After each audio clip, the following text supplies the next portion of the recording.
नमस्कार, एजेंडा में आपका स्वागत है। न्यूज प्लस की ओर से सभी भारतवासियों को नववर्ष की ढेर सारी शुभकामनाएं। आज हम एजेंडा में निगेटिविटी, नैरेटिव, पॉलिटिक्स की बात नहीं करेंगे। इससे इतर अच्छी अच्छी बातें करेंगे, अच्छे सपने और भावी पीढ़ी के सुखद कदम ताल की बात करेंगे और इसमें तड़का लगाएंगे गुजरे साल के अचीवमेंट के साथ नए साल पर संकल्पों का। चर्चा में साथ होंगे विद्वान और अपनी अपनी फील्ड के एक्सपर्ट। आइए पहले हम अपने मेहमानों से आपका परिचय कराते हैं। पहले मेहमान है प्रोफेसर डॉक्टर सतीश चंद्रा जी। आप फिजिक्स के कानपुर यूनिवर्सिटी के एचओडी हैं और विशेषज्ञ भी हैं। दूसरी मेहमान है डॉक्टर नमिता तिवारी जी। आप CSJMU में रिसर्च एंड डेवलपमेंट की मुखिया हैं। तीसरे मेहमान चार्टर्ड अकाउंटेंट नितिन ओमर जी होंगे।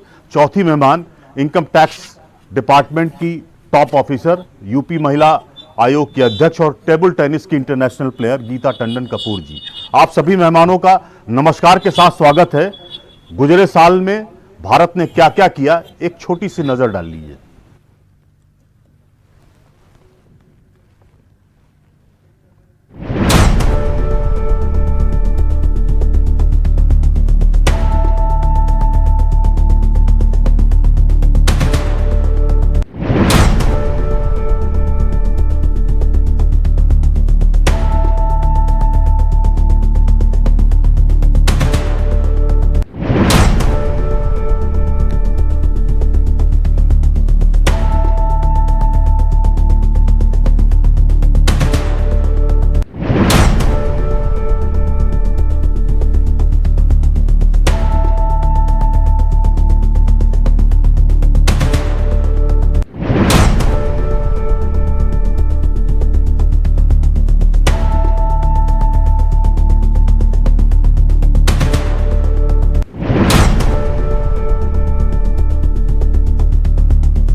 डॉक्टर साहब शुरुआत आप ही से करेंगे।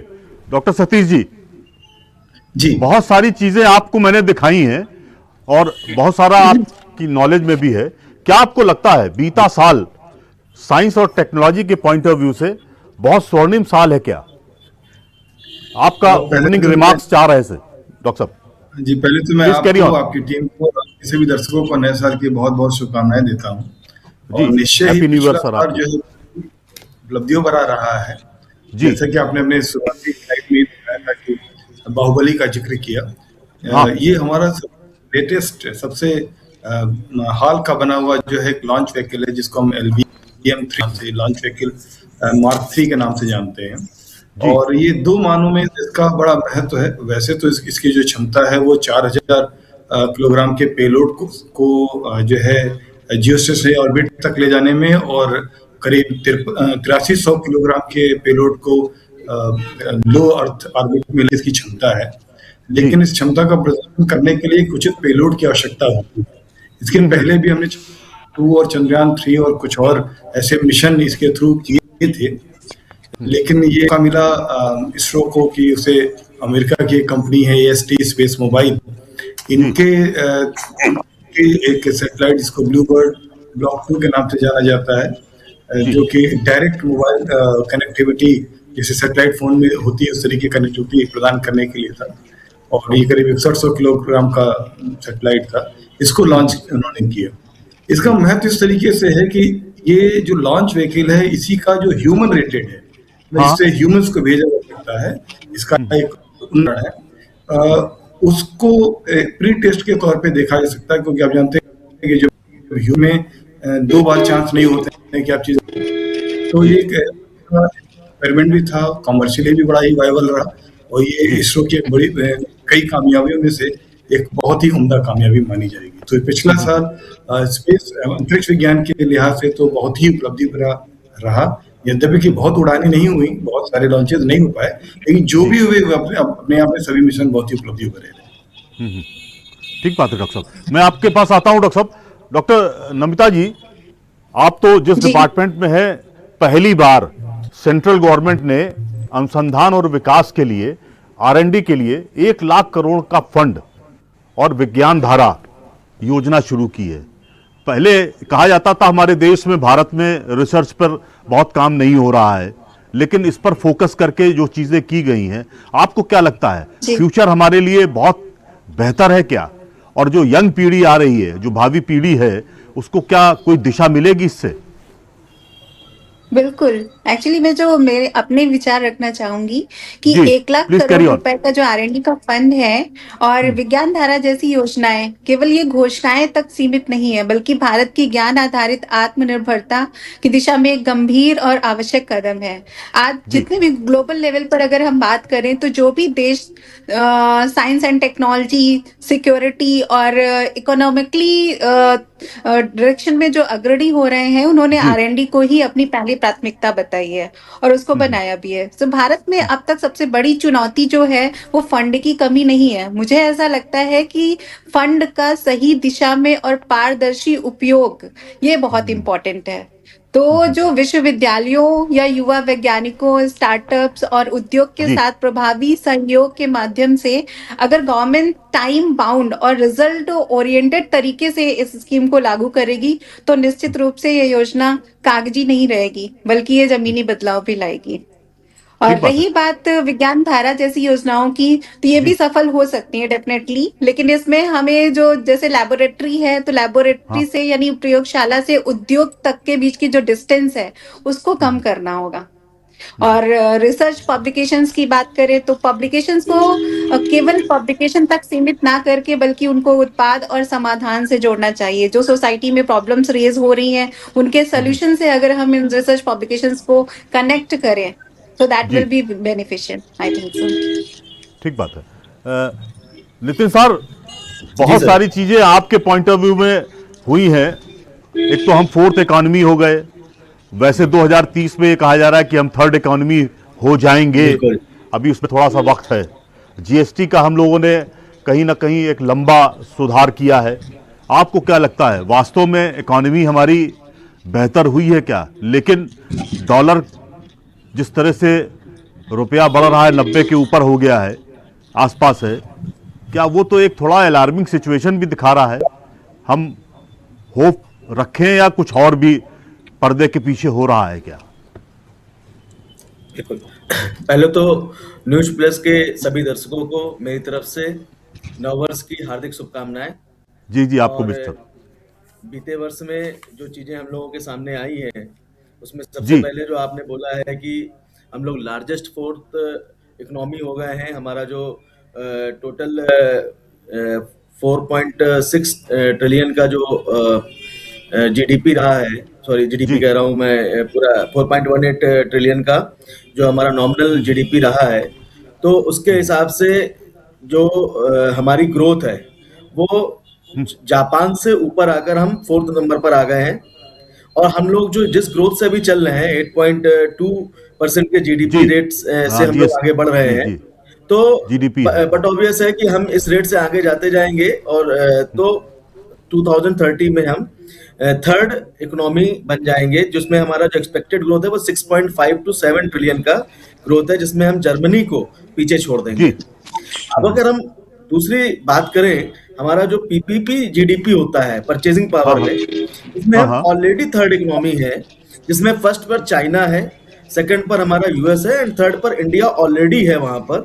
लेकिन जो कि हम ज्यादातर जो अपना ये जो ग्रोथ देखते हैं, थर्ड इकोनॉमी जहां पर हम ये फोर्थ इकोनॉमी की बात कर रहे हैं अभी, ये हम लोग देखते हैं रियल जीडीपी की टर्म्स में। अच्छा और यहाँ पर जो टोटल वैल्यू ऑफ प्रोडक्शन है और services, total value of production and services, उनको यहाँ जी पर देखा जाता है। अब अगर हम ग्रोथ की बात करें तो जो अपना सर्विस सेक्टर है, सर्विस सेक्टर की जो ग्रोथ है और जो उसका शेयर है हमारा, वो अप्रॉक्स 55% टू 60% का शेयर अच्छा हमारा जीडीपी में सर्विस सेक्टर का है, जो 7 to 8% से हर साल पर ग्रो कर रहा है। अच्छा अगर हम इसमें चार चांद लगाने वाली बात करें, जो सेकेंड क्वार्टर में जो हमारा जीएसटी जेन आया 2.0, तो उसमें उसने सबसे ज्यादा हमारे जीडीपी ग्रोथ में सबसे ज्यादा हेल्प करी है। और जो हमारा प्रोडक्शन बढ़ा है ईयर टू ईयर बेसिस पर, वो सबसे ज्यादा हमारा सितंबर से अक्टूबर मंथ में रहा है। अगर हम देखेंगे उसको, तो हमारा अगर जी देखेंगे तो हमारा जो सेक्टर वाइज इंप्रूवमेंट है, तो एफएमसीजी सेक्टर हमारा 5.4% सितंबर में इंक्रीज हुआ ईयर टू ईयर बेसिस, मतलब लास्ट ईयर सितंबर से। हाँ हाँ अगर हम अक्टूबर से बात करें तो 6.8% हमारा ईयर टू ईयर बेसिस पर इंप्रूव हुआ है। सबसे ज्यादा जो इंप्रूव हुआ है वो हुआ है ऑटोमोबाइल सेक्टर, जो सबसे ज्यादा पीछे हो रहा था। जी अगर हम केवल ऑटोमोबाइल सेक्टर की बात करें तो अक्टूबर महीने में अकेले 41.3% ईयर टू ईयर हमारा इंक्रीज हुआ है हाँ हाँ अक्टूबर के महीने में। तो बड़ा सी बात है, जो हम रिफॉर्म्स कर रहे हैं उनका अगर बेनिफिट हमें आगे दिख रहा है, तो कहीं ना कहीं जो पॉलिसी बनाई जा रही है वो कहीं ना कहीं कामगार आ रही है। अब रही बात जो हमारे 4 लॉ आए हैं नए लेबर लॉ, जो जी पुराने 29 लॉ को बंद नितिन सर, करके, इस पर दोबारा दूसरे चरण में आपसे बात करेंगे, है ना? ठीक। इस पर थोड़ा सा फोकस करके बात करेंगे। मैं गीता जी, बहुत सारी चीजें आपसे पूछनी भी हैं। आप इंटरनेशनल जी टेबल जी टेनिस प्लेयर भी हैं। एथलेटिक में नीरज चोपड़ा ने झंडा गाड़ा। स्क्वैश में हम जी जी पहली बार वर्ल्ड गोल्ड चैंपियन में कहीं ना कहीं शिरकत करेंगे। खो खो कबड्डी में हम कप जीते। निशानेबाजी में हमने गोल्ड सिल्वर दोनों जीता है। और क्रिकेट की तो बात छोड़ दीजिए, उसमें महिला भी हो, उसने वर्ल्ड कप जीता आईसीसी। पुरुष में अगर आप एशिया कप जीत रहे हो, ब्लाइंड जो महिलाएं हैं हमारी, उन्होंने भी वर्ल्ड कप जीता है। बहुत सारी चीजें हैं। जी जी महिला सशक्तिकरण की बात तमाम सारी की जा रही है। क्या आपको लगता है यही रियल समय है क्या? गीता जी प्लीज कैरी ऑन। सर्वप्रथम भैया, मैं आप सभी को नव वर्ष की बहुत बहुत शुभकामनाएं देती हूँ, मंगलवार आपको भी। कामनाएं करती हूँ और इस डिबेट में जोड़ने के लिए आपका साधुवाद करती हूँ। ये Thank you. सत्य है कि आज के समय में जो महिलाओं को सपोर्ट मिल रहा है और महिलाएं हर क्षेत्र में आप देखिए बहुत सुंदर कार्य कर रही है, हर जगह उनका नाम हो रहा है। भारत सरकार भी महिलाओं को बहुत गीता जी थोड़ा सा सपोर्ट कर रही है। फ्रेम थोड़ा ठीक कर लीजिएगा, आप शायद जी जी ऑन द वे हैं। Please carry on. हाँ जी जी जी जी जी। जी मुझे ऐसा लगता है एक तो कभी तुलना नहीं होनी चाहिए। हमारे देश में क्या होता है, कंपैरिजन होना है, खास हाँ। तौर से पुरुष का लगता है महिलाएं और पुरुष दोनों एक पूरक है ना, दोनों की चल ही नहीं सकती। अपनी जगह है, अपनी जगह है। हाँ। और जब आती है वुमेन एम्पावरमेंट की बात, तो आप इतिहास उठा के देखिए तो रानी झांसी और न जाने कितने लोग ऐसे रहे हैं हमारे देश में जिनको जी। हम लोग शत शत नमन और वंदन करते हैं, जिनकी वजह से हमें आजादी मिली, सब कुछ हुआ। वुमेन एम्पावरमेंट के उसमें मैं चाहती हूँ अपनी एक बात दिल से कहना। जी। आज जो परिवार टूट रहे हैं, हाँ। जो परिवारों में दिक्कतें आ रही हैं, उसमें कहीं ना कहीं महिलाएं अपनी उसका दुरुपयोग कर रही है। ये मैं बात महिलाओं के कह रही हूँ। जी जी। महिलाओं को एक शिष्टाचार और एक अनुशासन में रहना चाहिए, जितनी भी महिलाएं देख रही हैं। और मैं समझती हूँ जब महिला चाहे तो वो घर भी कभी नहीं टूटेगा, और ऐसे ही आप समझ लीजिए गोल्ड मेडल और देश और तरक्की करता चला जाएगा।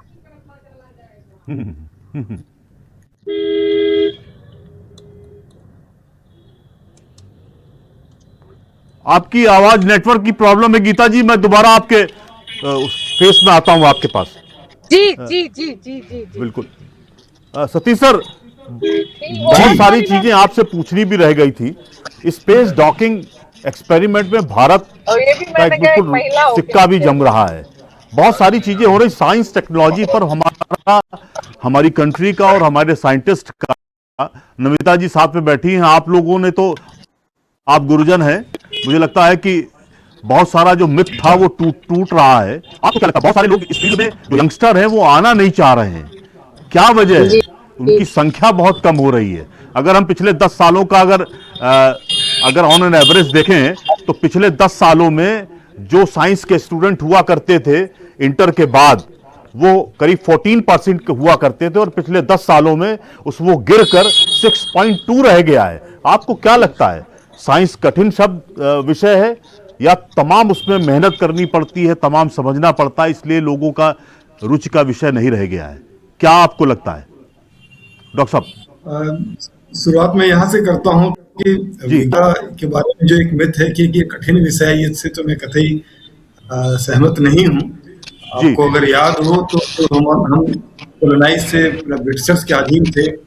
उस वक्त जब यूनिवर्सिटी शुरू हुई थी, और उस वक्त के हमारे जो पूर्वज थे, उन्होंने उन यूनिवर्सिटीज में, ब्रिटिशर्स की बनाई हुई यूनिवर्सिटीज में पढ़कर जो है ऐसे कीर्तिमान स्थापित किए, और एक खोजों की एक ऐसी श्रृंखला है जिसको हम पढ़ते पढ़ाते हैं, और जिसको पढ़कर जो हमेशा हमारा जो है मस्तक ऊंचा रहता है। तो विज्ञान के विषय में हमारी समझ पूर्व काल और अब तक हमेशा बहुत अच्छी रही, और विज्ञान को हमेशा अच्छे शिक्षक और छात्र दोनों ही मिलते रहे, वैज्ञानिक भी मिलते रहे। ये बात आपकी सही है कि इधर विज्ञान विषयों में जो छात्रों का जो आकर्षण है वो कम हुआ है। उसकी कई वजहें हैं। एक तो ये है जिसपे ध्यान नहीं जाता है कि पहले जो देश के प्रीमियम इंस्टीट्यूट थे, जैसे कि जिन्हें आप IIT कहते हैं, ये इंजीनियरिंग के कोर्सेज चलाते थे। बाद में के कालों में उन्होंने टेक्नोलॉजी के कोर्सेज चलाना शुरू किए, और अब वो साइंस के कोर्सेज भी चलाते हैं। इसके अलावा IIT के अलावा NIT, आइजर्स, इसी प्रकार के कई सेंट्रल की यूनिवर्सिटीज जो है वो अब विज्ञान के विषय में भी कोर्स चलाते हैं। तो जो सबसे मेधावी छात्र होते हैं वे इन्हीं इंस्टीट्यूट्स का चुनाव करते हैं, और वो बड़ा स्वाभाविक भी है, क्योंकि जो उनके पास सुविधाएं हैं और इंफ्रास्ट्रक्चर मौजूद है, शायद वो सामान्य विश्वविद्यालयों में अभी कल्पना नहीं की जा सकती। आगे आने वाले सालों में हो सकता है कि इन सुविधाओं को यूनिवर्सिटी में पाए। दूसरा कारण ये है कि प्रोफेशनल कोर्सेज काफी बढ़े हैं, और ये आप समझते हैं कि ये जो युग है वो वित्त का युग है, और हम ये कहने में गर्व महसूस करते हैं कि जो है तीसरी सबसे बड़ी अर्थव्यवस्था होने जा रही है। तो वित्त का आकर्षण छात्रों, उनके अभिभावकों और सभी समाज का है। तो ऑब्वियसली ऐसे बहुत सारे कोर्सेज हैं जिन कोर्सेज की उपलब्धता पूर्व में नहीं थी, तो बहुत से छात्र, मेधावी छात्र इन कोर्सेज की तरफ आकर्षित हो जाते हैं। इंजीनियरिंग और मेडिकल का अपना है ही, दूसरा जी। कि जो राज्य सरकार द्वारा संचालित विश्वविद्यालय या विश्वविद्यालयों की स्थिति तो खैर पहले से काफी बेहतर हुई है, क्योंकि उनमें वित्त को नियंत्रण करने की क्षमता उनमें स्वयं रहती है। महाविद्यालयों की स्थिति बहुत अच्छी नहीं है। विज्ञान विषयों को मिलने वाले जो फंड्स हैं उनमें गुरुतर कमी आई है, और मुझे लगता है कि वैसा विषय ध्यान देने की आवश्यकता है।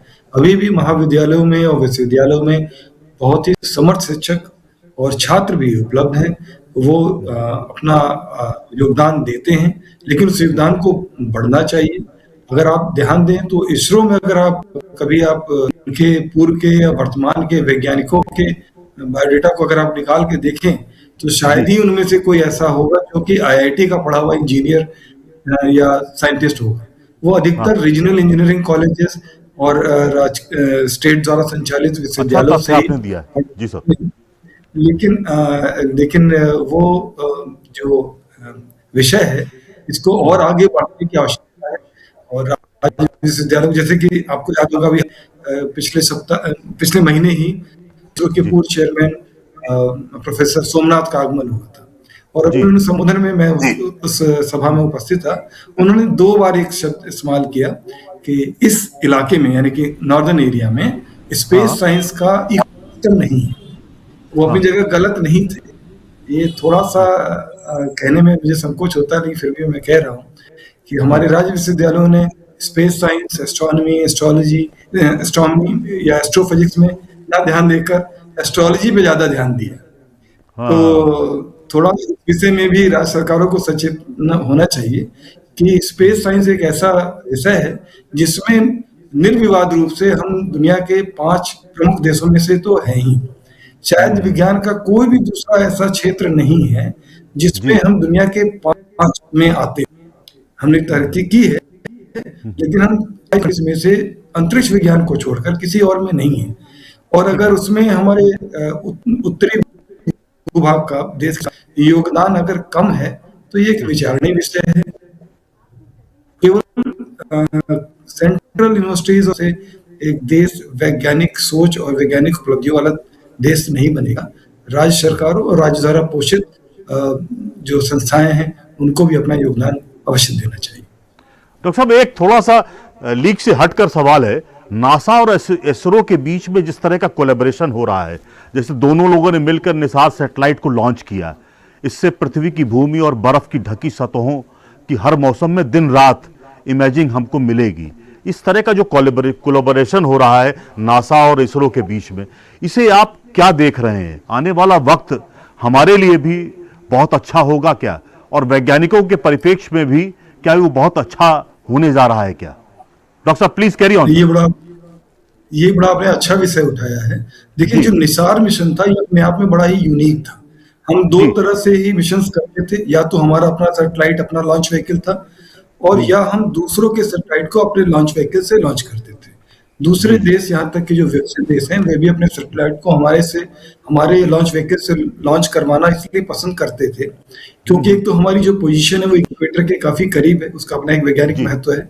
दूसरा ये कि ये बड़ा ही इकोनॉमिकल पड़ता था।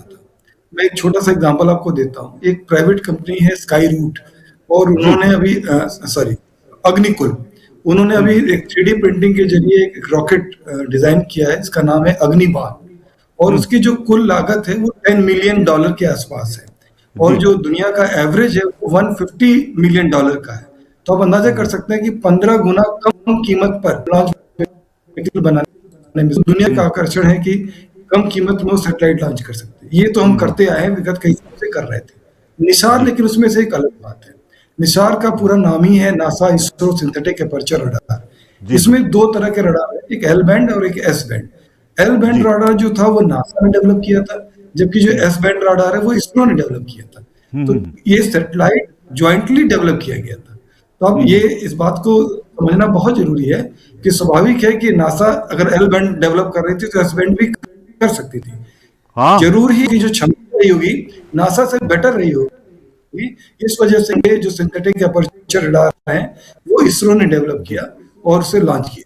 और पहली बार इसमें जो 12 मीटर का एक मैस एंटीना लगा हुआ है, जो आज तक कभी भी स्पेस एजेंसी ने, चाहे यूरोपियन स्पेस एजेंसी हो या जापान का जैक्सा हो, किसी ने भी, या चाइना भी हो, इसने इतना बड़ा 12 मीटर का एंटीना कभी भी नहीं। तो ये बहुत ही बड़ी तकनीकी उपलब्धि है, जो जिसे हम लोग बहुत कम शब्दों में सैटेलाइट लॉन्च हुआ ये कह के छोड़ देते हैं।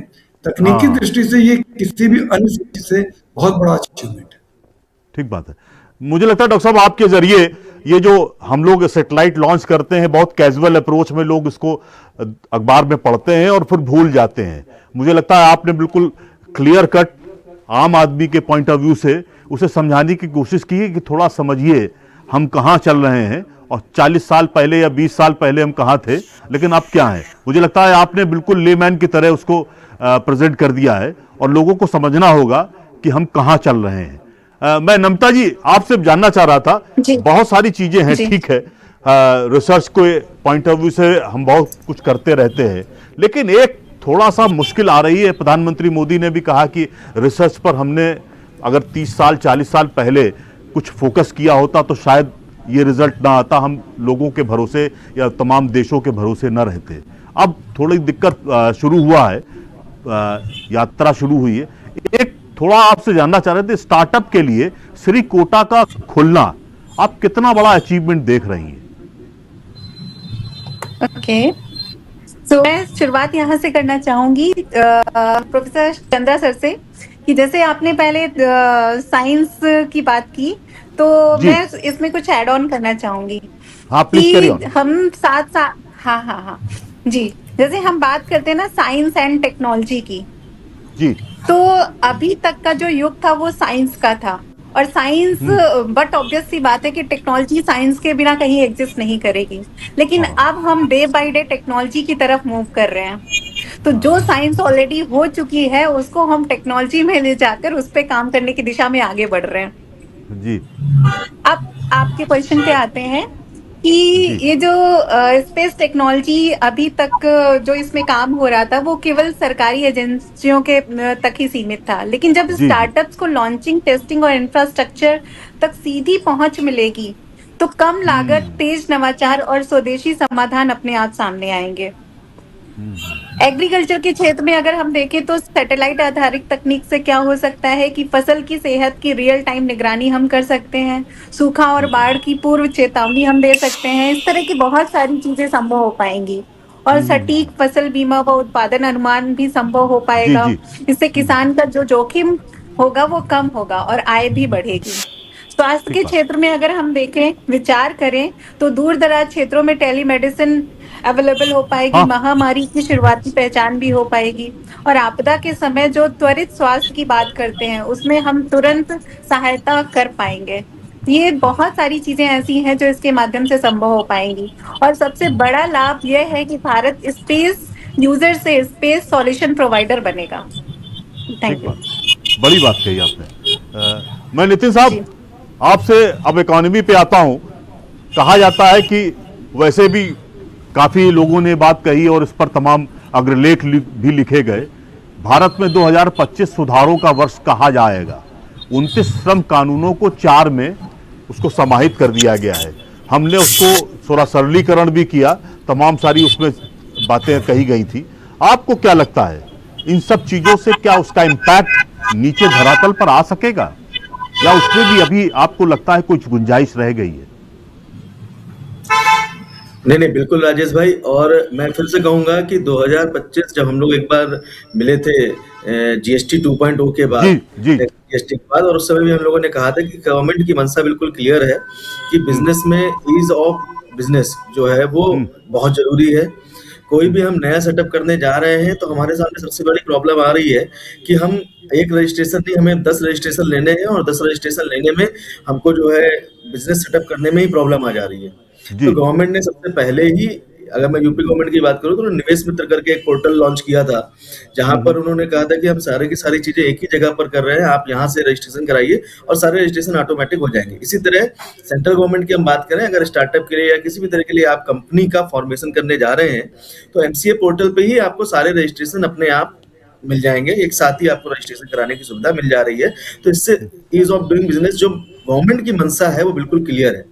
अब मैं आता हूँ आपके जो लेबर लॉज हैं, बट ऑब्वियस सी बात है कि 29 लेबर लॉज थे, और इससे इंस्पेक्टर राज कहीं ना कहीं क्या होता है, बढ़ता है। जो पुराने लेबर लॉज थे उसमें कभी भी हम जा रहे हैं इंस्पेक्टर बिजनेस प्रीमाइस पर जा रहे हैं और वहां पर चेकिंग के लिए और ऐसे करके मैन को परेशान करना, तो वो चीजें जो है वो नए कोर्ट्स में पूरी तरह से जो है बंद हो जाएंगी।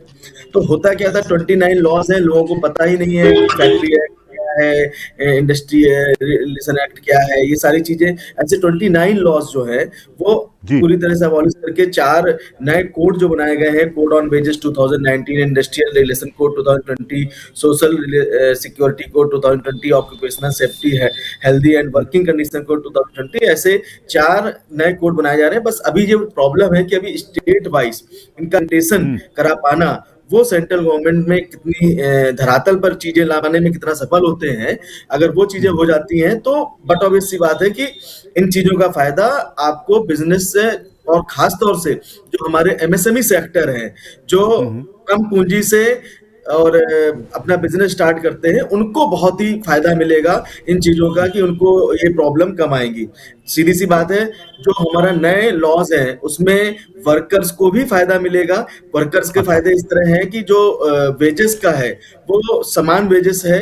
कैसे है कि अगर मान लीजिए आप पार्ट टाइम वर्कर है, जैसे जिग वर्कर्स बोलते हैं जिनको हम समय पर काम दिलाते हैं, उनका भी जो वेजेस का तरीका है, उनको जो बेनिफिट है वो बिल्कुल सेम उसी तरह से मिलेंगे जैसे परमानेंट वर्कर्स को मिल रहे थे।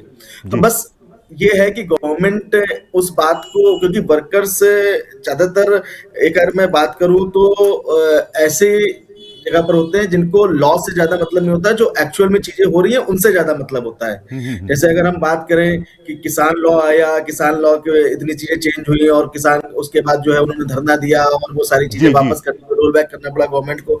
तो मे बी अगर हम किसी को अगर हम सही चीज नहीं समझा पाते हैं और वर्कर्स को हम ये समझा दें केवल कि जो है नया लॉ आएगा और उसमें इंटरप्रेन्योर ही ऊपर होगा, कैपिटलिस्ट ऊपर हो जाएगा, और अगर हम ऐसा करने में सफल हो जाते हैं तो बट ऑब्वियस सी बात है, जो गवर्नमेंट की मंशा है वो फिर से पीछे हो जाएगी और लेबर जो है वो धरने पर, स्ट्राइक और ये सारी चीजें शुरू हो जाएंगी।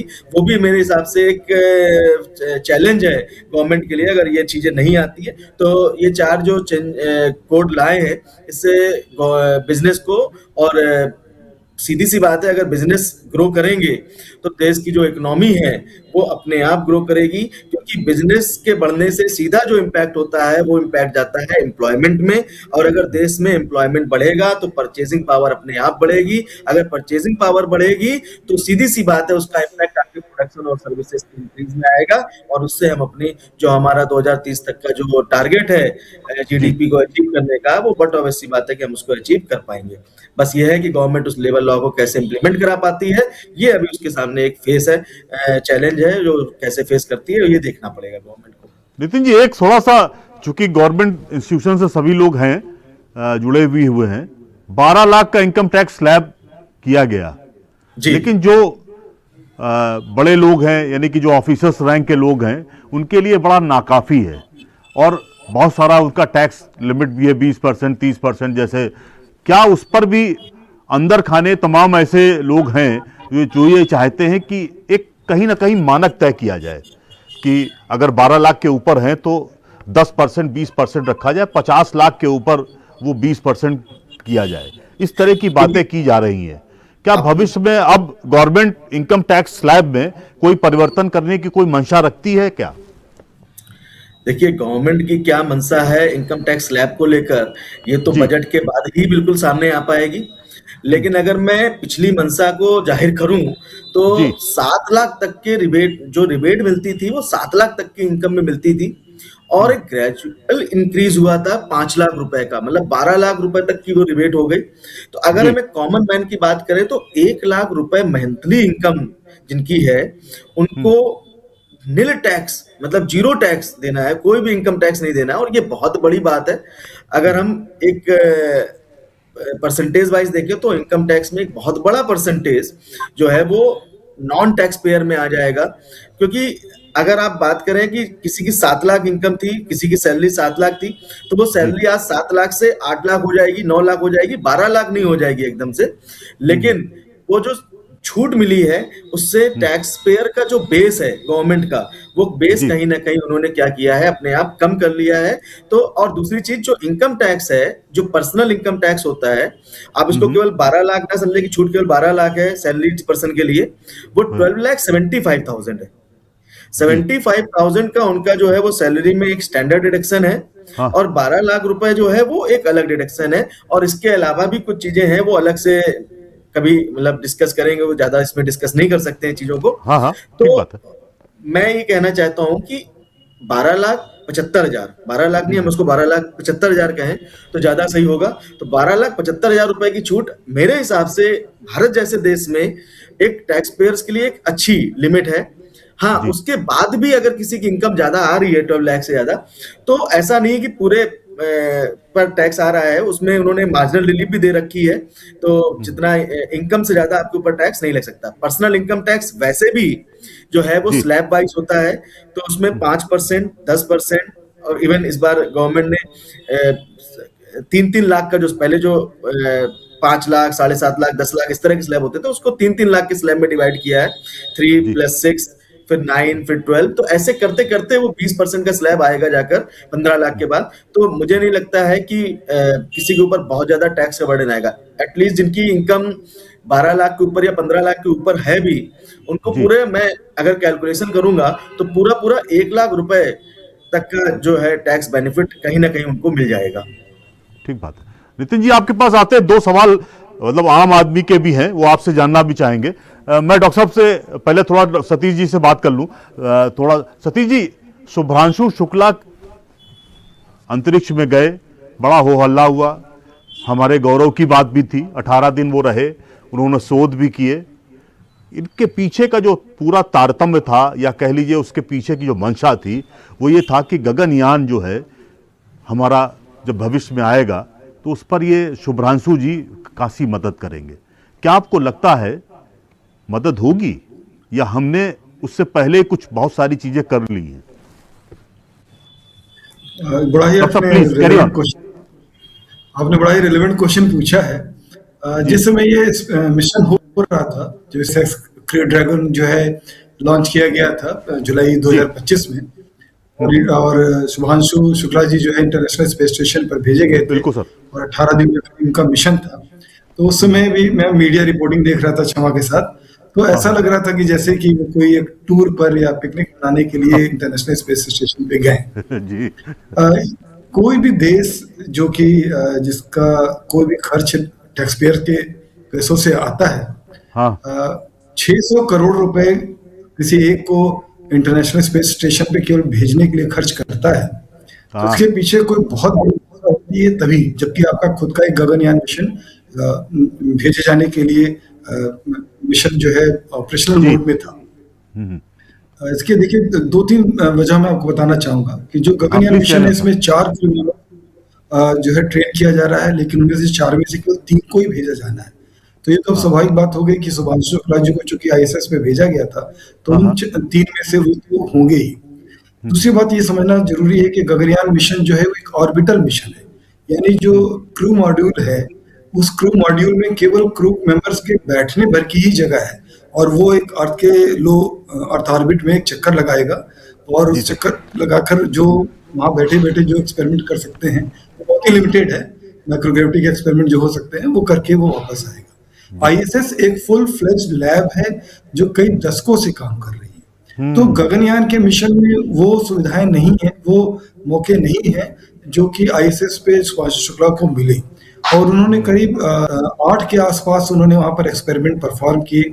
वो मोस्टली बायोलॉजिकल कैटेगरी के एक्सपेरिमेंट थे, चाहे वो क्रॉप्स के सीड्स को जर्मिनेट करने का उन्होंने एक्सपेरिमेंट किया अंडर द माइक्रोग्रेविटी। आपको जान के अच्छा लगेगा कि ये एक्सपेरिमेंट जो है केरल की एक एग्रीकल्चरल यूनिवर्सिटी ने डिजाइन किया था। तो जो एक्सपेरिमेंट वो परफॉर्म भी किए गए, वो इंडियन साइंटिस्ट, जैसे हम लोग बात करते हैं साइंस और टेक्नोलॉजी, ऑब्वियसली अगर आप एक सैटेलाइट को लॉन्च करते हैं या एक ह्यूमन को भेजते हैं स्पेस स्टेशन पे भेजते हैं, या कोई एक ह्यूमन मिशन है, एक टेक्नोलॉजिकल फीट है, एक टेक्नोलॉजिकल अचीवमेंट है। लेकिन वहां जाकर अगर आप कोई साइंटिफिक एक्सपेरिमेंट करते हैं अंडर द माइक्रोग्रेविटी, तो वहां साइंस का इन्वॉल्वमेंट आ जाता है। तो एक एग्रीकल्चरल साइंस के साइंटिस्ट ने डिजाइन किया, और वहाँ पर एक्सपेरिमेंट किए गए। इसी तरीके से लाइफ साइंसेज से जुड़े लोगों ने वहाँ पे एक टेरिडिग्रेड करके एक जीव होता है, समुद्र में मिलता है, उसको वाटर बियर भी कहते हैं। जी जी मैं इसको बहुत ज्यादा एक्सप्लेन नहीं कर रहा हूँ। बड़ा रेजिलेंट होता है, मतलब वो किसी भी परिस्थिति में कितना भी टेम्परेचर, प्रेशर, रेडिएशन, ग्रेविटी, सब में भी वो जीवित रह पाता है, क्योंकि वो डॉर्मेंट फेज में चला जाता है जब ऐसी स्थिति आती है। तो उसका अध्ययन करना जरूरी कि कैसे ये जीवित रहता है। तो ये माइक्रोग्रेविटी में एक्सपेरिमेंट करने का मौका सुधांशु जी को आईएसएस में मिला। तो उन 18 दिनों में इन्होंने वो जो एक्सपेरिमेंट्स किए, शायद वो, जबकि वो वैज्ञानिक नहीं, वो एक पायलट की हैसियत से उस मिशन में गए थे, लेकिन उन्होंने साइंटिफिक एक्सपेरिमेंट्स किए और वो उसको हम एक बड़ा अचीवमेंट मानते हैं, बजाय ये कि हमने उन्हें आईएसएस तक भेजा। और ये जो लर्निंग है, ये हमारे जो अपने भारत अंतरिक्ष स्टेशन जो बनाने का हमारा सपना है, जिसका आप शुरू में जिक्र कर रहे थे कि हम एक एक्सपेरिमेंट करके हमने शुरुआत कर दी है, तो उसमें ये इनका अनुभव काम आने वाला है। तो ये मिशन जो सुभाष शुक्ला जी का रहा, न केवल गगनयान मिशन, बल्कि आगे आने वाले जो ल्यूनर मिशन है, जहाँ पे कि हम ह्यूमन को भेजने का सपना हो रहे हैं 1942 तक, तो उन सभी मिशंस में ये अनुभव काम आने वाला है। और मैं समझता हूँ कि साइंस और टेक्नोलॉजी दोनों लिहाज से ये मिशन बहुत ही सक्सेसफुल रहा। ठीक बात है। डॉक्टर नमिता जी, जी। एक जो आम आदमी के पॉइंट ऑफ व्यू से मैं आपसे जानना चाह रहा था, वैज्ञानिकों का बड़ा रोल है अगर देखा जाए तो इस धरती को सजाने संवारने में, आगे के डेवलपमेंट के पॉइंट ऑफ व्यू से, लेकिन उन सब लोगों को किनारे रखा जाता है। वो इंट्रोवर्ट जैसा एक्ट रहता है, खुद भी वो कुछ रहते हैं इंट्रोवर्ट, और सरकार भी पर्दे के पीछे रखना चाहती है। क्या वजह है? अगर उनको हम रोल मॉडल के तौर पर अगर हम इस्तेमाल भी करें और उनको सामने लाएं, उनके वी पॉइंट को भी सामने लाएं, तो क्या मुझे नहीं लगता है कि जो यंग पीढ़ी है, जो भावी पीढ़ी है, वो उससे थोड़ा सा कहीं ना कहीं उनके सीख से आगे बढ़ेगी। वो अभी इस तरह का जो सेटअप है, ये माइंड सेट है, हमारे देश में कब लौटेगा, ये मैं जानना चाह रहा था आपसे। फॉरेन में आप जाइए तो बहुत बहुत इंटरेस्ट है लोगों को। जी जी। नहीं, करंट में तो ऐसा हो रहा है, क्योंकि बहुत सारे इंस्टीट्यूशंस भी ऐसे हैं जिसमें युवा पीढ़ी आगे आ रही है और उनको चांस भी दिया जा रहा है। हमारे यहाँ ही विश्वविद्यालय में अगर हम देखें तो हमारे वाइस चांसलर हम लोगों को, जो युवा पीढ़ी है, युवा वैज्ञानिक है, उनको प्रमोट कर रही है। तो अब ये जी। वो टाइम नहीं है जहाँ पर हम देखते थे कि नहीं, सीनियरिटी के बेसिस पे ही सारी चीजें होंगी। प्रेजेंट सिनेरियो अब चेंज हो रहा है सर। हाँ हाँ, ये एक थोड़ा नमिता जी आपसे जानना चाह रहे थे, साइबर क्राइम जबरदस्त हो रहा है, जी। और साइबर सिक्योरिटी के पॉइंट ऑफ व्यू से क्या आपको लगता है विश्वविद्यालय में या महाविद्यालयों में या आईटी सेक्टर में कुछ तरह का काम हो रहा है? क्या कुछ फोकस लोग हैं वो काम कर रहे हैं कि हम जी। कहीं ना कहीं साइबर सिक्योरिटी के पॉइंट ऑफ व्यू से ज्यादा बेहतर? क्या आपको लगता है? बातें तो बहुत सारी हो रही, माइक्रोसॉफ्ट भी हमारे यहाँ सेटअप लगाने जा रहा है, गूगल भी लगाने जा रहा है, बातें बहुत कुछ हो रही जी। हैं, लेकिन साइबर क्राइम जी। को लेकर हमने अभी तक उस तरह से फोकस वर्किंग नहीं की है जो करना चाहिए रिसर्च के पॉइंट ऑफ व्यू से। क्या कहना चाह रही हैं आप? एक्चुअली जो साइबर सिक्योरिटी है, जैसे मेरा ही जो एक्सपर्टाइज है वो क्रिप्टोग्राफी में है, तो जी। जो साइबर सिक्योरिटी की हम बात करते हैं, उसकी जो बैकबोन है दैट इज क्रिप्टोग्राफी। क्रिप्टोग्राफी में हम ऐसी छोटी छोटी रिसर्चेस जो करते हैं, वो साइबर क्राइम्स को रोकने में हेल्प करती है। तो हमें क्या करना चाहिए कि पहले जो शोध है, शोध में इनिशियल लेवल पर बच्चों को ट्रेन करना चाहिए कि हम कोडिंग कैसे करते हैं, डिकोडिंग कैसे करते हैं, जो छोटे छोटे कोड्स होते हैं उनको सिखाना चाहिए। उसके लिए गवर्नमेंट ने भी पहल की है, उसका भी मिशन है इस तरफ, और बहुत सारे वोकेशनल कोर्सेज भी लॉन्च किए गए हैं। तो उनके थ्रू स्टूडेंट्स को समझाया जाता है कि आप किस तरह से कोड को आइडेंटिफाई कर सकते हो, उसको डिकोड कर सकते हो, कैसे एल्गोरिथम्स डिजाइन कर सकते हो। तो हमें इनिशियल लेवल पे पहले इस पे काम करना चाहिए। ठीक बात है। मैं आता हूं आपके पास, और फाइनल भी कमेंट रिसर्च लेंगे। जी जी जी नितिन जी, जी। क्या आपको लगता है सेंट्रल गवर्नमेंट, चूंकि बजट आने जा रहा है, क्या सेंट्रल गवर्नमेंट ने अपनी होमवर्क शुरू कर दिया है क्या? नहीं, सेंट्रल गवर्नमेंट तो पूरे साल ही अपना होमवर्क करती है उसको लेकर, क्योंकि अब ये जो समय होता है, यहाँ पर तो जो छोटे छोटे ऑर्गेनाइजेशन है, लाइक हमारे यहाँ कानपुर चार्टर्ड अकाउंटेंट सोसाइटी है, और इस तरह से जो ऑर्गेनाइजेशन है ये अपने सुझाव लिख कर भेजती है गवर्नमेंट्स को। जो ट्रेड ऑर्गेनाइजेशंस होते हैं जैसे फिक्की हैं आपका, या और भी जैसे ऑर्गेनाइजेशन है, ये अपने सुझाव लिख कर भेजते हैं गवर्नमेंट को कि भाई अब ये बजट में ये चीज़ें प्रॉब्लम आ रही हैं जो हम लोगों ने फेस करी हैं पिछले बजट्स के बाद, वो प्रॉब्लम है और उनको सॉल्यूशन के लिए क्या हो सकता है वो सुझाव गवर्नमेंट को भेजते हैं। गवर्नमेंट का जो काम है वो तो पूरे साल भर चलता रहता है, क्योंकि जो जिस दिन बजट पेश होता है और उसके तुरंत बाद ही उस बजट के ऊपर और आगे क्या बजट बनाने हैं उसका काम पूरे साल भर चलता रहता है। तो होमवर्क गवर्नमेंट ने पूरा कर लिया है। हाँ, मेरा वर्क जो है वो बजट से बहुत ज्यादा रहेगा, टैक्सेशन का ही है जो जी मेरा एरिया है। तो मैं तो केवल टैक्सेशन पर ही बता सकता हूँ। टैक्सेशन में जो गवर्नमेंट का एक टारगेट था वो उन्होंने जीएसटी 2.0 से पहले ही पूरा कर लिया, बजट से उसका कोई खास लेना देना नहीं रहेगा। लेकिन हाँ, इनकम टैक्स में जो आप अभी कह रहे थे कि 12 लाख से कुछ छूट बढ़ सकती है या कम हो सकती है, तो मुझे उम्मीद है हो सकता हो बढ़ेगी भी, तो 12 से बहुत ज़्यादा होगा तो वो 15 से ज़्यादा नहीं होगा। और मेरी जो उम्मीद है वो गवर्नमेंट के एरिया में कहीं पर भी इस बार शायद बजट की ये जो लिमिट है बढ़ाने की कोई उम्मीद है नहीं इस तरह की, क्योंकि ऑलरेडी जी गवर्नमेंट ने पिछले साल इसको एक बहुत बड़ा इंक्रीज पिछले साल ही दे दिया था। पब्लिक को जो है बहुत बड़ा तोहफा था 12 लाख के जी रूप में, क्योंकि एक बहुत बड़ा तबका जो है वो 12 लाख तक की इनकम का ही कमा पा रहा है। और हाँ, एक उसके ऊपर का है जो उसके ऊपर भी कमा रहा है, तो वो गवर्नमेंट समझ रही है कि वो अगर कमा भी रहा है तो टैक्स पे कर सकती है। ठीक है बाकी गवर्नमेंट ने जो कैपिटल एक्सपेंडिचर है, रेवेन्यू एक्सपेंडिचर है, उन पर ऑलरेडी जो उनका जो टारगेट है उसको अचीव करते जा रहे हैं। और ये जो कैपिटल एक्सपेंडिचर गवर्नमेंट के हैं, यही वो वजह है जिसकी वजह से हम लोगों ने ये जीडीपी अचीव किया है। अगर आप देखेंगे तो जो इंफ्रास्ट्रक्चर डेवलपमेंट आप देखेंगे वो बहुत ही अच्छे से हुए हैं पिछले सालों में। वो जो इंफ्रास्ट्रक्चर डेवलपमेंट है, उन इंफ्रास्ट्रक्चर डेवलपमेंट के बलबूते ही हमें जो 2030 का टारगेट है हम उसको पूरा कर पाएंगे। तो जो गवर्नमेंट के ऑलरेडी जो कर चुके एक्सपेंडिचर और आगे भी जो कैपिटल एक्सपेंडिचर है इसी स्पीड से अगर होते रहेंगे तो आप सीधी सी बात है गवर्नमेंट इसका फायदा, मतलब इसका फायदा देश को किसी ना किसी फॉर्म में मिलता रहेगा। नितिन जी, एक सवाल थोड़ा सा आम लोगों का भी है।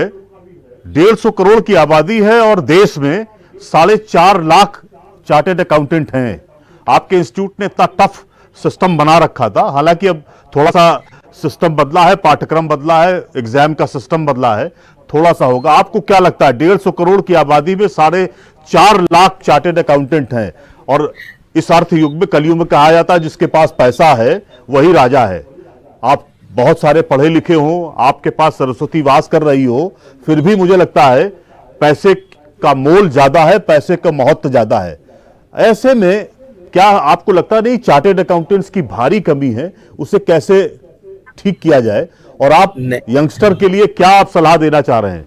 वो अपनी बहुत टफ परीक्षा है तो इसलिए अपनी जो कोशिशें हैं वो छोड़ देते हैं बीच में ही, तो उन्हें कोई मैसेज देंगे क्या? Please carry on sir.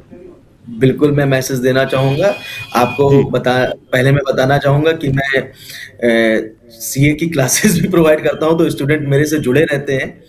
इसलिए मैं आपको बताना चाहूँगा कि सीए का टफ कोर्स जो हम लोग बार-बार कहते हैं ना, ये कहना अगर बंद कर दें तो स्टूडेंट्स का अट्रैक्शन अपने आप जो है कोर्स की तरफ आ जाएगा। है ना? अगर हम उसको बार-बार टफ कहेंगे तो वो सीधी-सी बात है कि स्टूडेंट उससे पीछे हो जाएगा। फिर मैं नए स्टूडेंट्स को केवल यही बोलना चाहूँगा कि देखिए, सबसे जो अट्रैक्शन होता है वो माँ लक्ष्मी जी का होता है लोगों के मन में, लेकिन जो माता लक्ष्मी जी का द्वार है वो सरस्वती जी की पूजा से होकर जाता है। निश्चित तौर पे वो तो है, बिल्कुल ये मान के चलिए वो कि अगर आप सत्य है, वो शाश्वत सत्य है। बिल्कुल उसको मान के चलिए कि अगर आपके पास सरस्वती है तो लक्ष्मी जी का वास अपने आप है। तो मैं यही चाहूंगा कि आप मन से पढ़ाई करें और एक नियमित रूप से अगर आप 5 से 6 घंटे की पढ़ाई करते हैं, एक जो हमारा जो सिलेबस है सीए का वो इस तरह से डिजाइन है कि वो थोड़ा सा, अगर आप देखें पिछले सालों में हमने बहुत ही ज्यादा उसमें सुधार करवाया है इंस्टीट्यूट ने हमारे, और जो कोर्सेस हैं उसको बहुत ही, अगर हम कहें, डायनेमिक चेंजेस हुए हैं हमारे कोर्सेस में। अगर आप देखेंगे तो हमारे जो सब्जेक्ट हैं, जो पहले 8 थे इंटरमीडिएट लेवल पर, उसको हम लोगों ने 6 कर दिए, और कम करके तो है, मतलब हम ऑलरेडी उसको और ज्यादा जो है सरलीकरण पर ले जा रहे हैं कोर्स को। तो अगर स्टूडेंट आएंगे, हमारा रिजल्ट भी अगर आप देखेंगे पिछले सालों में तो 20% प्लस गया है, 23%, 24% का रिजल्ट गया है, इन कंपैरिजन टू जब मैंने पास किया था 2010 में, तो इट वाज अबाउट 2% और 3% रिजल्ट फॉर सीए फाइनल। हाँ। लेकिन अगर मैं अभी देख रहा हूं तो हमारा इंस्टीट्यूट भी बिल्कुल क्लियर है, जो गवर्नमेंट की एक गाइडलाइन भी है कि नहीं भैया, इंस्टीट्यूट में जो सीए पास हुए हैं वो 4.5 लाख सीए कम है। तो इंस्टीट्यूट ने ज्यादा से ज्यादा सीए निकालने की कोशिश हो रही है, और आप आगे देखेंगे कि ये जो आप कमी बता रहे हैं, ये कमी रह नहीं जाएगी, और जल्दी ही वो कमी भी पूरी हो जाएगी। मेरे हिसाब से जो टारगेट है वो अचीव हो जाएगा। बाकी ठीक बात। जिस तरह से इकोनॉमी ग्रो हो रही है, रिक्वायरमेंट है हमारी, तो मैं सबसे यही अपील भी करूंगा आपके चैनल के माध्यम से कि अगर आप जी। सीए कोर्स ज्वाइन करते हैं, और यहाँ पर ऐसा कुछ टफ जैसा नहीं है, आप नियमित पढ़ाई करें, और जो इंस्टीट्यूट का मॉड्यूल है, जो इंस्टीट्यूट का पाठ्यक्रम है, उन्होंने जो तय कर जी। रखा है उसको नियमित रूप से पढ़ें। आपका बहुत आसानी से पेपर निकलेगा, इसमें कोई भी प्रॉब्लम नहीं आएगी। ठीक बात है। डॉक्टर सतीश सर, मैं अब संकल्पों की बात करूंगा। बीइंग ए प्रोफेसर, और आपका सबसे, मैं तो मान के चलता हूं, ठीक है मैथमेटिक्स एक प्योर साइंस है, लेकिन फिजिक्स को लेकर एक अवचेतन मन में स्टूडेंट्स के रहता है कि बड़ा टफ है, सब कुछ है, बहुत कुछ है, इससे दूर रहो। फिजिक्स को लेकर भौतिक शास्त्र उनके थोड़ा सा पल्ले कम पड़ता है। बीइंग ए प्रोफेसर, आपको क्या लगता है नए साल में खुद को और देश के पॉइंट ऑफ व्यू से क्या लोगों को संकल्प लेना चाहिए, खासकर भावी पीढ़ी के लिए? प्लीज कैरी ऑन सर, ये फाइनल कमेंट आपसे जानना चाह रहे थे सर। नहीं, बड़ा अच्छा आपने सवाल किया है। सवाल क्या है, ये अपने आप एक संकल्प जैसा ही है। ये जैसा भी हमारे मित्र नितिन जी भी बता रहे थे, ये लक्ष्मी का द्वार सरस्वती के चरणों से होके जाता है। हाँ, इसमें कोई संदेह नहीं है, और लक्ष्मी के प्रति आकर्षण भी स्वाभाविक है। लेकिन सरस्वती की उपासना स्वयं में ही एक साधन, और मुझे लगता है कि आसान काम मुझे लगता है कि कोई दूसरा नहीं है कि अगर आप सरस्वती के उपासक हैं और उसके माध्यम से आप कुछ प्राप्त करने का प्रयास करें। उच्च शिक्षा के क्षेत्र में निश्चय ही छात्रों का झुकाव बढ़ा है। उच्च शिक्षा में एनरोलमेंट काफी पहले की तुलना में बढ़ा है, संस्थाएं बढ़ी हैं। गुणवत्ता को लेकर डिबेट हमेशा हो सकता है, लेकिन छात्र और अभिभावक हमको हमेशा ये पता होता है कि गुणवत्तापूर्ण शिक्षा कहाँ प्राप्त होती है। थोड़ा सा ये नए छात्रों उच्च शिक्षा में जाना चाहते हैं, उनको मैं ये जरूर कहूँगा कि वो वक्त तक चला गया जो एक दूसरे से बातें सुनकर आप अपने करियर का चुनाव करते थे, उच्च शिक्षा में किधर जाना उसका चुनाव करते थे। आज इतने सारे माध्यम हैं जिनके जरिए भी आप ये समझ सकते हैं कि आपको आपका करियर है, आपका इंटरेस्ट किस तरफ की ओर आपको ले जाना चाहता है। ये बहुत ही अच्छी बात है। शुरुआत में भी आपने इसका जिक्र किया था, नमिता जी ने जिक्र किया था कि भारत सरकार विज्ञान और विज्ञान के क्षेत्रों में रिसर्च में काफी अपना वित्त पोषण करने का प्रयास कर रही है, काफी पैसा लगाया है। जिस आप अभी 1 लाख करोड़ की बात कर रहे थे, वो स्टार्टअप स्टार्ट करने के लिए उन्होंने पैसा उन्होंने उपलब्ध कराया है, और इस समय विज्ञान में पैसे की कमी नहीं है। स्टाइपेंड्स से लेकर ग्रांट और एक मुफ्त राशियां आपके इनोवेटिव आइडियाज के लिए भारत सरकार के द्वारा बहुत सारे प्राइवेट सेक्टर्स ऐसे हैं जो कि इस काम के लिए दे रहे हैं कि अगर आप उनको कोई सॉल्यूशन प्रोवाइड करते हैं तो मुझे लगता है कि एक बहुत ही फैलता हुआ एक क्षेत्र है और जिसके तरफ रुझान जरूर होना चाहिए। और अगर आप किसी भी वैज्ञानिक अनुसंधान केंद्र में जाएं और वहाँ के वैज्ञानिकों से मिले, मेरे बहुत सारे साथ के जिन्होंने पीएचडी की है या जो मेरे साथ काम किए हैं आज कई सारे अनुसंधान प्रयोगशालाओं में हैं, उनसे अगर आप बात कीजिए तो वो हमेशा इस कमी को उजागर करते हैं कि अच्छे छात्रों की बड़ी कमी है, अच्छे छात्र नहीं मिल रहे हैं। यानी कि अनुसंधान प्रयोगशालाओं में छात्रों की आवश्यकता है पर छात्र नहीं जा रहे हैं। छात्र कहाँ जा रहे हैं? यहाँ पर कि ऑलरेडी एक बहुत लंबी लाइन लगी हुई है कि हो सकता है कि वहाँ वित्तीय लाभ ज्यादा हो, लेकिन वहाँ लाइन भी बहुत लंबी है और जहाँ पर के आपको ढूंढा जा रहा है, आपको बुलाया जा रहा है, आपकी बाट जोही जा रही है, उस तरफ की ओर रुझान नहीं है। और इसका फायदा खैर वो भी हमारे ही छात्र हैं, देश के उन हिस्सों में जहाँ पे इस बात की चेतना है वहाँ के छात्र उठा रहे हैं। तो अगर आप किसी भी अनुसंधान केंद्रों में या आईआईटीज में या बड़े संस्थाओं में अगर आप जाएं तो आप देखेंगे कि कुछ क्षेत्र विशेष ही ज्यादा वैज्ञानिक और छात्रा को मिलेंगे। और उसका कारण यही है कि हमारे उत्तरी क्षेत्र में, खासतौर पर अपने प्रदेश में, विज्ञान के प्रति आकर्षण जगाने का प्रयास उस स्तर पे नहीं किया गया जैसा कि होना चाहिए। और इससे क्या करना चाहिए और क्यों नहीं हो सका, ये एक बहुत बड़ी लंबी डिबेट हो जाएगी। बहुत सब अधिकतर को कारण पता है और कारण का निवारण भी पता है। और मुझे लगता है कि अगर उस में प्रयास हो तो हमें भी ये कहने में गर्व महसूस होगा कि हम हमारे क्षेत्र से भी वैज्ञानिक हैं। चंद्रयान मंगलयान की जब लॉन्च हुआ था तो आपको याद होगा कि लखनऊ की एक वैज्ञानिक ऋतु का, जो कि मेरी क्लासमेट रही हैं, उनका बड़ा नाम हुआ था। बड़ा लोगों ने होने के नाते, अपने प्रदेश की होने के नाते, एक राज्य विश्वविद्यालय से पढ़ी होने के नाते बहुत ही उनका महिमा मंडित मान किया था और उन्हें पुरस्कृत भी भारत सरकार ने किया था। लेकिन उनको अपना आदर्श बनाकर उस राह पे चलने का संकल्प कितना नहीं किया, इस पे मुझे थोड़ा संदेह है।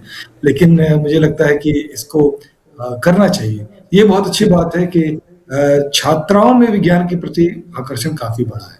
मैं अपने महाविद्यालय में, विश्वविद्यालयों में मैं देखता हूँ कि छात्राएं बढ़ चढ़कर विज्ञान की विषयों का चुनाव कर रही हैं और उनको अच्छी तरह से ले रहे हैं और यहाँ से पढ़ने के बाद वो अच्छे संस्थाओं में, अनुसंधान केंद्रों में वो जा रही हैं। मुझे ऐसी उम्मीद छात्रों से भी है और उम्मीद करता हूँ कि हमारा भविष्य उज्जवल हो। ठीक बात है डॉक्टर साहब, आपने बहुत अच्छी बात संकल्पों के परिप्रेक्ष्य में कही है। नमिता जी, मैं आपसे जानना चाह रहा था, आप चूंकि R&D में हैं और बहुत बातें कही जाती हैं, लेकिन एक जो मिथ है, या मिथ कह लीजिए, बहुत थोड़े से छात्रों को डर भी लगता है, CSIR जो नेट है उसमें निगेटिव मार्किंग है। जो 8 साइड के हैं उसमें नेट में निगेटिव मार्किंग नहीं है। साइंस के स्टूडेंट ने कौन सा गुनाह कर दिया, ईश्वर जाने, अब वो तो सरकार समझ सकती है।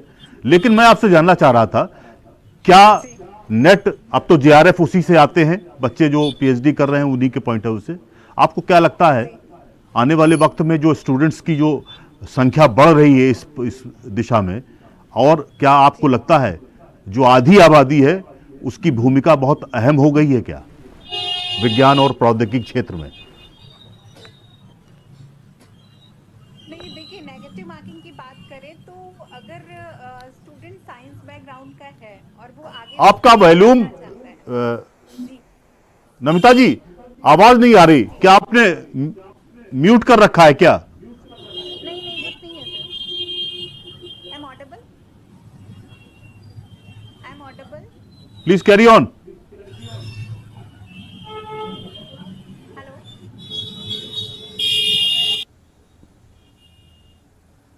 I am audible. मैं फाइनल कमेंट के लिए आता हूं आपके पास। नितिन जी, अच्छा, क्या इसका जवाब मैं दे सकता हूँ? हाँ please sir, please carry on sir. ये आपने बहुत ही सही प्रश्न उठाया है। नेट जो है 2 तरीके से होते हैं, ह्यूमैनिटी, सोशल साइंस और आर्ट्स विषयों के लिए UGC कराती है और विज्ञान के 5 विषयों के लिए, थोड़ा इस पे ध्यान दीजिएगा, केवल 5 विषयों के लिए CSIR नेट कराती है। और उन 5 विषयों में, जिसमें आपको एग्जांपल दूं, जैसे मैथमेटिकल साइंस है, तो मैथमेटिकल साइंस का मतलब केवल मैथमेटिक्स नहीं है, मैथमेटिक्स भी है, स्टैट्स भी है। एक बच्चा जिसने MSc मैथमेटिक्स में किया है उसको स्टैट्स की कितनी नॉलेज होगी। लाइफ साइंसेज है तो उसके में बॉटनी भी है, जूलॉजी भी है। फिजिकल साइंसेज में भी इस तरीके से कई विषय हैं, केमिकल साइंसेज में ऐसे कई सारे विषय हैं। तो ये थोड़ा सा जो विषयों की कम होना और पेपर में सभी विषयों के क्वेश्चन आना, वो छात्रों को एक तो परेशान करता है। दूसरा, UGC में 6% का एक कोटा है कि 6% तो विद्यार्थी इसको क्वालिफाई करेंगे ही करेंगे। तो अगर आप मान लीजिए कि एक हमारे यहाँ एक MA इकोनॉमिक्स का एक बैच है जिसमें 60 बच्चे हैं, तो 3 बच्चे तो उसमें से कम क्वालिफाई कर ही जाएंगे। ठीक बात। तो जबकि साइंस में ऐसा नहीं है। तीसरा जो बिंदु आपने उठाया था कि नेगेटिव मार्किंग UGC में नहीं है, जबकि CSIR, UGC CSIR के एग्जामिनेशन में होता है। इस कारण से भी नेट क्वालिफाई विज्ञान में करने वालों की संख्या वाकई में बहुत कमी है और इसका नतीजा इतना भुगतना पड़ता है कि जैसे कि अभी हाल ही में हमारी यूनिवर्सिटी ने जो है PhD के रिजल्ट्स निकाले जिन्होंने पीएचडी के लिए आवेदन किया था। और इसमें आपको विज्ञान विषय में आपको सुन के बड़ा हास्यास्पद लगेगा कि जिस विश्वविद्यालय के अंदर 660 के ऊपर कॉलेजेस हैं, वहाँ पर मेरे विषय यानी भौतिकी विषय में सिर्फ 2 बच्चों ने क्वालिफाई किया। अगर मैं गलत नहीं हूँ, नमिता जी मुझे करेक्ट कर सकती हूँ, केमिस्ट्री में भी शायद 2 या 3 ने किया था, और मैथ्स की भी हालत ऐसी ही थी। जहाँ पर 50 से लेकर 100 तक सुपरवाइजर्स हों, वहाँ पर अगर 2 या 3 ही रिसर्च स्कॉलर मिलेंगे तो वो सुपरवाइजर जो है रिसर्च किस प्रकार से आगे बढ़ाएंगे, और देश के जो शिक्षक हैं वो अपने शोध कार्य से योगदान दे सकें। तो ये डॉक्टर साहब इस पर हम नई डिबेट करेंगे, आपको भी शामिल करेंगे और नमिता जी को भी शामिल करेंगे इस पर। मैं नितिन जी बहुत संक्षेप में चाह रहा था कि संकल्प 1-2 शब्द में आप बता दें, लोगों को क्या संकल्प लेने चाहिए। मैं तो बहुत नहीं बता सकता, लेकिन हाँ, मैं आगे आने वाली युवा पीढ़ी के लिए जरूर कहना चाहूंगा जी प्लीज कि करिए। जो भी युवा पीढ़ी आगे आ रही है उसको चीज़ों को लेकर अपडेशन जरूर होना चाहिए। अगर वो अपडेशन नहीं रखते हैं तो वो अपने आप ही पीछे हो जाएंगे। तो चाहे वो हमारी फील्ड में हो, चाहे वो साइंस की फील्ड में हो, बहुत ही अपडेटेड हो रहा है चीज़ें आज की डेट पे, और एआई इनेबल्ड चीज़ें हैं सारी। तो एआई को अपनाएं, उससे दूर ना जाएं। ठीक बात है, बहुत बहुत बढ़िया बातें कही। डॉक्टर साहब आपका भी बहुत बहुत धन्यवाद, नितिन सर आपका भी, नमिता जी आपका भी बहुत बहुत धन्यवाद, और गीता जी भी वो कट गई थी लेकिन उनका भी शुक्रिया। मेहमानों ने समृद्ध भारत के लिए अपना नजरिया रखा। न्यूज़ प्लस अपील करता है कि नए साल पर आप अपने और देश के लिए संकल्प जरूर सेट करें। चलते चलते किसी ने सच कहा है कि विकल्प मिलेंगे बहुत मार्ग भटकाने के लिए, संकल्प एक ही काफी है मंजिल तक जाने के लिए। कल फिर मिलेंगे, धन्यवाद।